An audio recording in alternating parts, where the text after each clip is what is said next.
조심하시기 바라겠습니다. 오늘은 예수님께서 평화에 대해서 말씀하고 계십니다. 세상이 주는 평화와 예수님께서 주시는 평화의 차이가 무엇일까 생각해 봅니다. 문득 평화 그러면 조용하고 걱정 없고, 그리고 그 안에는 다툼도 시기도 그리고 질투도 없고 서로 존중하고 모든 것이 좀 넉넉한 것이다 라고 생각을 합니다. 그런데 오늘 복음에서 예수님께서는 나는 너희에게 평화를 남기고 간다. 내 평화를 너희에게 준다. 내가 주는 평화는 세상이 주는 평화와 같지 않다. 너희 마음이 산란해지는 일도 겁을 내는 일도 없도록 하여라 라고 말씀하십니다. 즉 세상이 주는 평화와는 분명히 다르다고 말씀하십니다. 그러면서 왜 예수님께서는 마음이 산란해지는 일도 겁을 내는 일도 없도록 하여라 라고 말씀하셨을까 생각해 봅니다. 우리는 평화, 그러면 오히려 마음이 편안해질 것 같은데, 겁을 내는 일이 없을 것 같은데 오히려 예수님은 거꾸로 말씀하고 계십니다. 그러면서 저는 진정한 평화의 의미가 무엇인지 다시 한번 생각해 보게 됩니다. 평화의 의미가 무엇인지 알아보기 위해서 저는 오늘 노벨상에 대해서 잠시 소개해 드리고자 합니다. 노벨상은 다 아시겠지만 노벨이라는 과학자가 다이너마이트를 발명해서 엄청나게 부를 얻게 되고 그 수익금으로 만든 상이라고 알고 있습니다. 그런데 여기서 좀 자세히 들여다보면 다이너마이트를 발명해서 엄청난 부를 얻게 된 노벨이 어느 날 아침 신문에 자신의 이름이 사망 기사에 나와 있는 것을 보고 깜짝 놀랐다고 합니다. 신문을 봤는데 자기가 죽었다는 그 부고란에 이렇게 나와 있었습니다.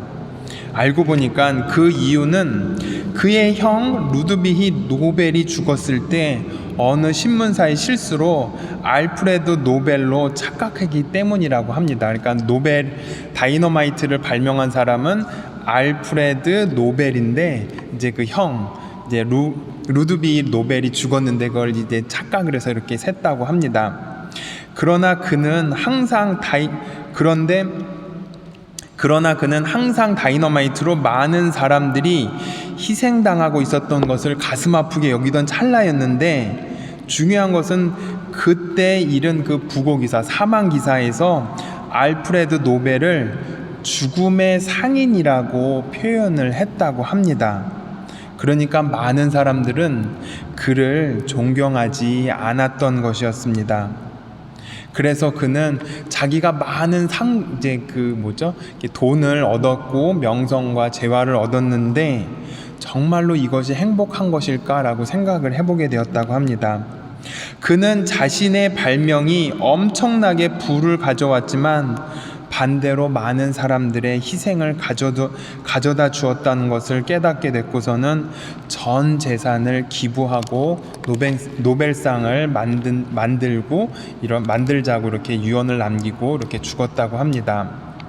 노벨은 이처럼 평화를 해치고 전쟁을 가져다 준 장본인이었지만 다시금 그는 전쟁을 멈추게 하고 평화와 인류 발전을 위해 기여하는 사람으로 이제 우리에게는 남게 되는 것 같습니다.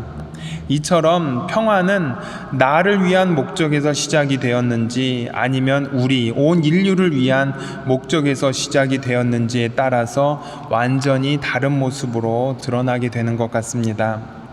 저는 이런 생각을 해보게 됩니다. 세상이 말하는 평화는 평화가 아니라 자기 만족, 자기 위안, 편안이 아닐까라고 생각해 봅니다. 그것은 참된 평화가 아니라 나만을 위한, 내 가족만을 위한, 그리고 더 나아가 내 국가만을 위한 평화가 되는 것이었습니다. 엄밀히 말씀드리면 나와 내 주변만 잘 살면 됩니다. 내 가족만 잘 살면 되고 내 국가만 잘 살면 됩니다. 이것은 사실 참된 평화라기보다는 어떻게 보면 또 다른 이기주의고 배타주의고 그 안에는 시기와 질투가 자리 잡고 있지 않나 생각해 보게 됩니다. 그래서 우리는 나만 잘 살면 되기에 남에게 베푸는 것에 인색할 수도 있는 것 같습니다.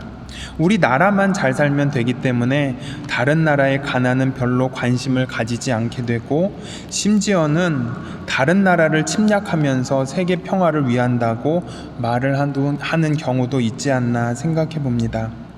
하지만 예수님께서 말씀하시는 평화는 분명 이런 평화와는 차원이 다른 것 같습니다.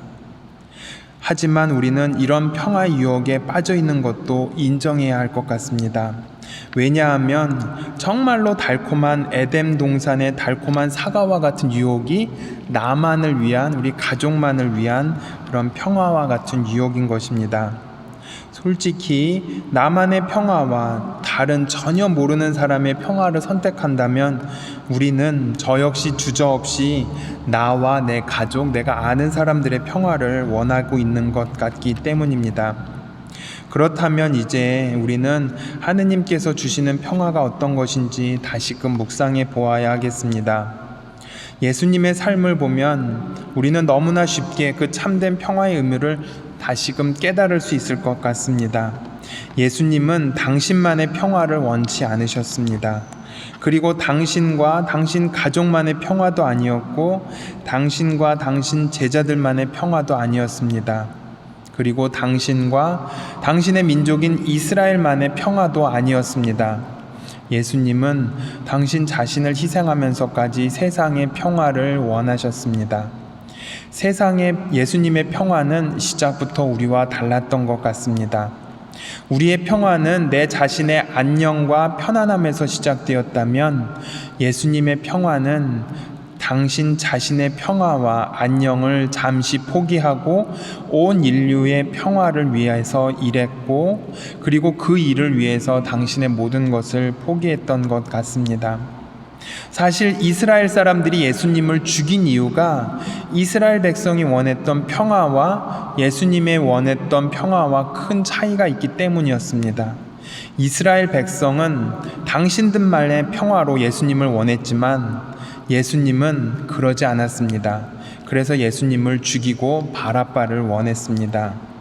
이처럼 세상의 평화와 예수님의 평화는 시작부터가 달랐습니다. 그러기에 예수님은 마음이 산란해지는 일도 겁을 내는 일도 없도록 하여라 라고 말씀하신 것 같습니다.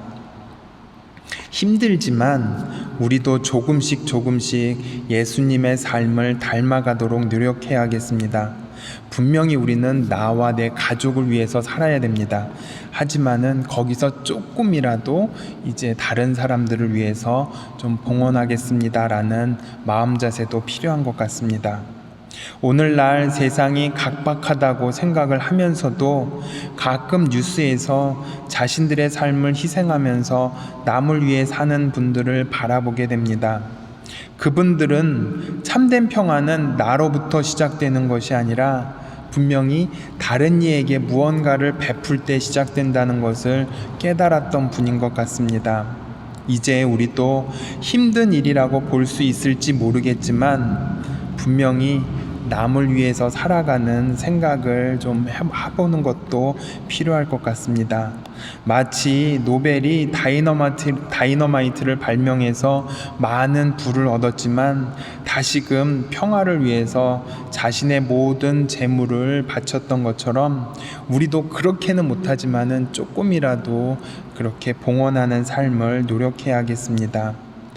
분명히 우리의 목표 지점은 내가 아니라 우리 이웃과 하느님께로 향해야 한다는 점을 잊지 말아야 하겠습니다. 그렇기 때문에 예수님께서는 우리에게 이웃사랑과 하느님 사랑을 말씀하신 이유도 여기에 있지 않나라는 생각을 해보게 됩니다. 잠시 묵상하겠습니다.